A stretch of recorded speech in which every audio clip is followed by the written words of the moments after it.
alaikum.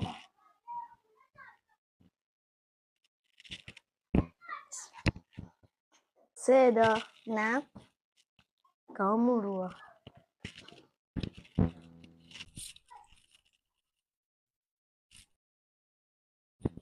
Mai gida sanda zuwa. Ba za ki kira ni mai gida. Baki san na je aikin hajji ba kuma kina kira na mai gida? Ya kamata ki kira ni ya Alhaji. Ya Alhaji. Yanzu ko kefa zan ƙara miki naira 100 a kuɗin cefanenki.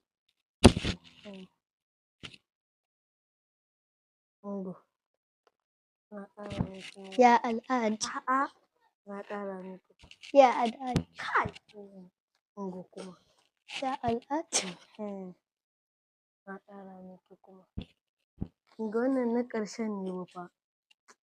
Bari in baki. Amma kai ki tambaye ni kuɗin cefane kuma fa don na baki kuɗin cefanenki kenan. Bari in baki kuma ba.